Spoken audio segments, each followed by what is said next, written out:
Buenas noches, toda la verdad está en el aire a través del Luna TV, canal 25, La Cora. Soy Tony Rodríguez, orgullosamente formando parte de esta gran familia. Atención, Víctor Miguel, anota y graba. Hay cambios en el planeta.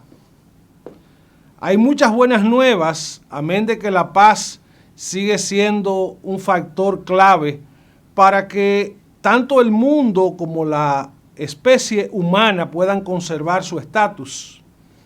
Señores, en este momento hay más de 20 potencias armadas con bombas nucleares que tienen la capacidad suficiente y la maldad suficiente como para destruir el planeta y borrar de la existencia a la raza humana.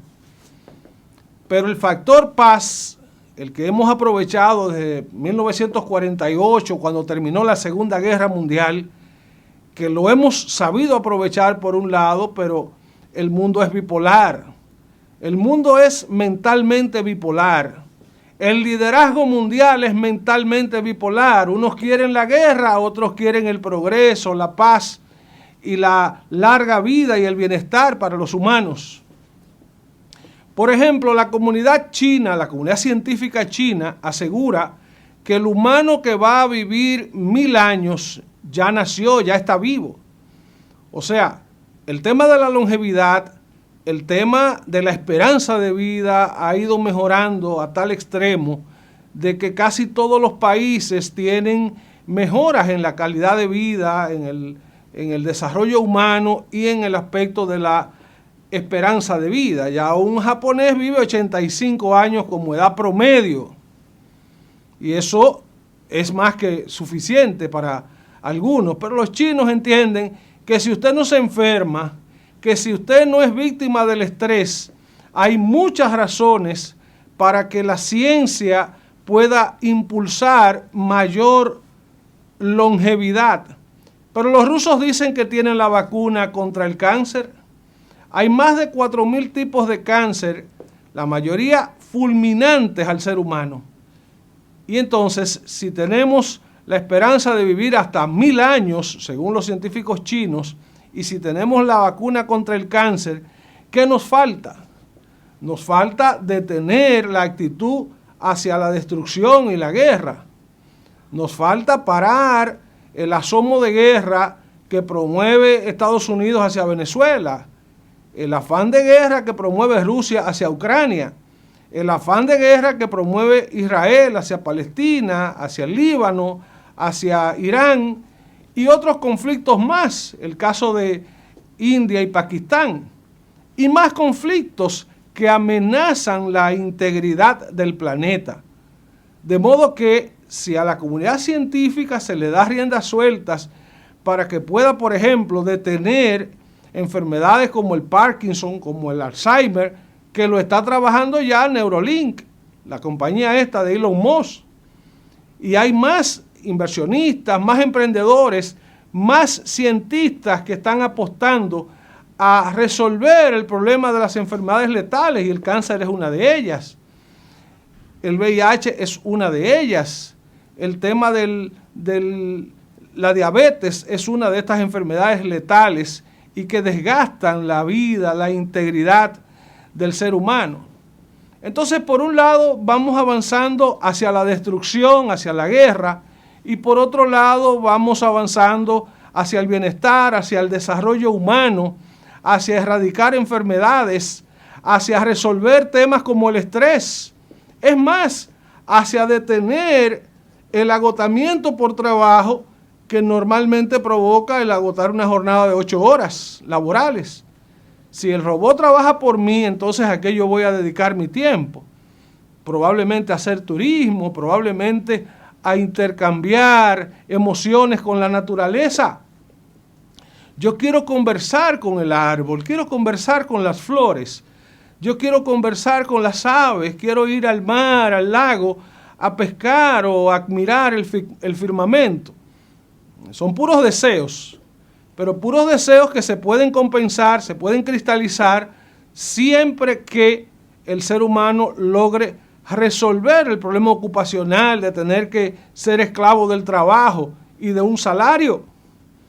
Entonces veamos en positivo los avances en la tecnología, son para solucionar parte del estrés humano. La robótica avanza hacia la medicina. Aquí en Santiago hay un hospital que tiene el robot Da Vinci, que está para atender cirugías complejas como la cirugía de próstata, de columna, y ya incluso se está avanzando hasta el cerebro. Hay una parte que atiende enfermedades neuronales. De modo que la robótica avanza hacia la educación. Hay robots que enseñan idiomas, que resuelven ecuaciones matemáticas. Hay robots que atienden el campo, que atienden la limpieza, la higiene del hogar, que atienden la seguridad, que atienden todos los algoritmos. Y si avanzamos en buena lid hacia esto, si nos olvidamos de que esos robots y esos drones también sirven para repartir bombas, para dar destrucción al mundo, y si nos empoderamos de que esos robots van a resolver temas como la salud, la educación, la seguridad, el trabajo, motorizar la industria, y que el humano tenga entonces que ocuparse de hacer turismo, de ir descubriendo de más en más. No existe un ser humano que conozca 208 países que hay constituidos. O sea, no existe un ser humano que le haya puesto al mar a todas sus anchas. En estos días leí de una pareja de ancianos que había comprado con sus fondos de seguridad social 85 viajes o paquetes invencibles de cruceros para poder navegar y vivir en el mar. Eso parece algo poético, pero es posible. Es posible, sí, y solo si resolvemos el tema de la pobreza, obvio. Usted trabaja porque es pobre, usted trabaja porque tiene necesidad. No necesidad de trabajar, usted tiene necesidad de producir. Pero si usted ya tiene las cuentas a su favor, no creo que usted tenga el síndrome de trabajador. Eso es lo que uno entiende. Incluso los empresarios, si pudieran manejar sus empresas en piloto automático, eso es lo idóneo, es salir por el mundo a ocupar el tiempo, a generar acciones para complacer ilusiones, proyectos, y que si el ser humano llega a ocuparse sea precisamente para saciar aspiraciones, ideales y estas cosas. Pero lamentablemente trabajamos, usted sabe por qué, porque somos esclavos. El tema de la seguridad interna de los países muchas veces está condicionado por el mismo Estado y por las autoridades. El tema de la seguridad planetaria está condicionada por las ambiciones desmedidas de los imperios, de las fuerzas imperiales. Y como ahora no se necesita ser, digamos, un imperio, sino contar con un par de bombas, lo bastante para mantener a raya al contrario, entonces todos estamos armados hasta los dientes y el mundo no puede resolver el problema de la convivencia. Miren cómo está ahora la economía, conflicto Estados Unidos, Rusia, conflicto Estados Unidos, China, conflicto Estados Unidos, México, Canadá, conflictos económicos, la Comunidad Europea que está en un despeñadero totalmente nocivo. Ahí solo Alemania saca la cara, digamos, en términos de éxito económico, pero después lo de Inglaterra es una debacle. Las economías de España, Italia, Francia están en una situación en caída libre, se puede hasta decir. Y las economías de América Latina, ¿qué decir? La República Dominicana se presenta como un modelo de crecimiento y ahora los órganos internacionales le han bajado la proyección hasta un 3%, y sigue siendo la mejor junto a Panamá. De modo que el mundo sería mejor si no estuviéramos en dos vertientes, una hacia la destrucción del planeta y otra hacia provocar longevidad, larga vida de los humanos, bienestar, resolver con el tema de las células madres, la cura de todas las enfermedades, incluso la cura de la vejez es posible, detener el tiempo para que la vejez no nos derrote. ¿Cuál es el político que ha endeudado más a este país? ¿Cuál es el gobierno? ¿Cuál es el partido? ¿Cuál ha sido el más corrupto de todos? ¿Cuál ha defendido más la cultura de la impunidad? Señores, se ha vuelto retórico el ambiente político, la oposición ha armado un entramado tanto de redes, tanto de algoritmos tecnológicos como de declaraciones políticas que rayan en el irrespeto a la figura, por ejemplo, del presidente de la República. Y yo digo esto, en el PLD hay figuras prometedoras, el caso de el hijo del ex ministro de Turismo, de Felucho Jiménez, un joven economista que llegó a ser en el gobierno de Danilo Medina hasta ministro de Economía. Hablo de Juan Ariel Jiménez. Lo están, digamos, aupando para que tenga aspiraciones políticas, pero yo creo que lo están asesorando mal. Están asesorando mal a Juan Ariel cuando le dicen, dígale mentiroso al presidente, cual que sea el presidente. O sea, la oposición no es eso, la cultura política en democracia no es o no debe ser eso. O sea, no podemos caer en quién ha sido el peor, porque ¿cuál moral puede tener el PLD para cuestionar situaciones de corrupción? Si ya tiene algunos funcionarios incluso que ya fueron condenados en justicia y que aceptaron culpas. Pero si usted sigue mirando hacia atrás, todos los partidos que han gobernado están comprometidos con el mal de la corrupción. Porque un partido político es una asociación de personas con buenas intenciones y con malas intenciones, de personas con buena preparación y otros con muy mala formación académica, laboral, gerencial, en todas las direcciones. Entonces, de repente, cuando gana el partido, todos quieren una posición en el gobierno, todos quieren una tajada, todos quieren un presupuesto. Algunos ¿para qué? Para robar, otros simplemente para lucrarse a través de tecnicismos, y casi nadie pensando en que yo tengo la posición ideal para ayudar a resolver problemas del país.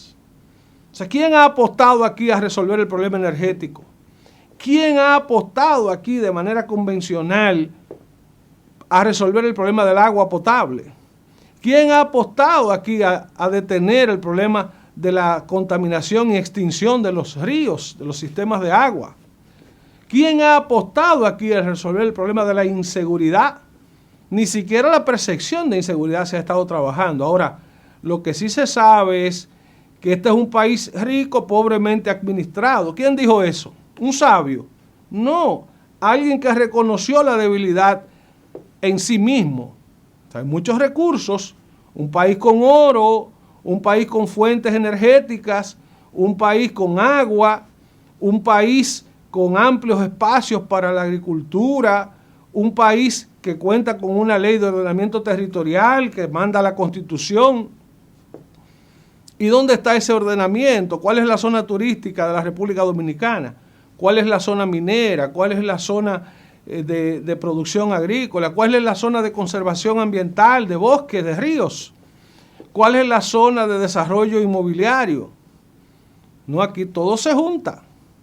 Todo se junta. Usted se va a Jarabacoa, a San José de las Matas, a San José de Ocoa y ve una cantidad enorme de villas turísticas. ¿Dónde están conectados los sistemas de drenaje, los sistemas cloacales de esas villas? ¿Cuentan esos municipios con la probidad de servicios para resolver la vida en esos lugares o simplemente son entes de contaminación? O sea, vamos a construir el desarrollo sobre la base integral en que el sector privado haga sus inversiones y el sector público haga sus conexiones para lograr un ambiente de armonía y convivencia.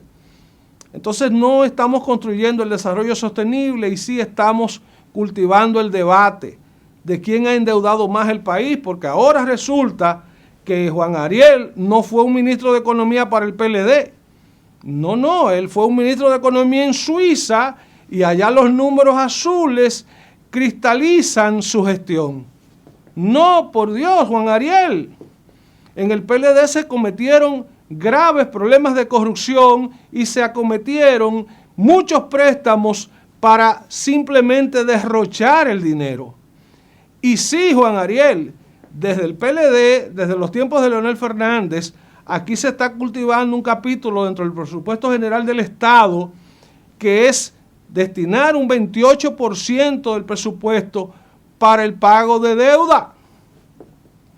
Entonces, cuando usted presupuesta coger prestado para completar un presupuesto para pagar intereses de la deuda, ¿de cuál deuda hablamos? De la deuda que dejó el reformista Balaguer, de la deuda que dejó el PRD en los tiempos de Guzmán y Jorge Blanco, de la deuda que dejó Hipólito Mejía, de la deuda que dejó Danilo Medina y de la deuda que dejó Leonel Fernández. Sí, esa es la deuda que está pagando Luis Abinader. Y Luis Abinader, a través del PRM, está endeudando el país para que sea pagadera en futuros gobiernos, porque esa ha sido la dinámica. Entonces yo me pregunto, ¿en cuál país fue ministro de Economía Juan Ariel Jiménez? ¿En Suiza o en República Dominicana? ¿De cuál corrupción hablamos? ¿De la corrupción actual?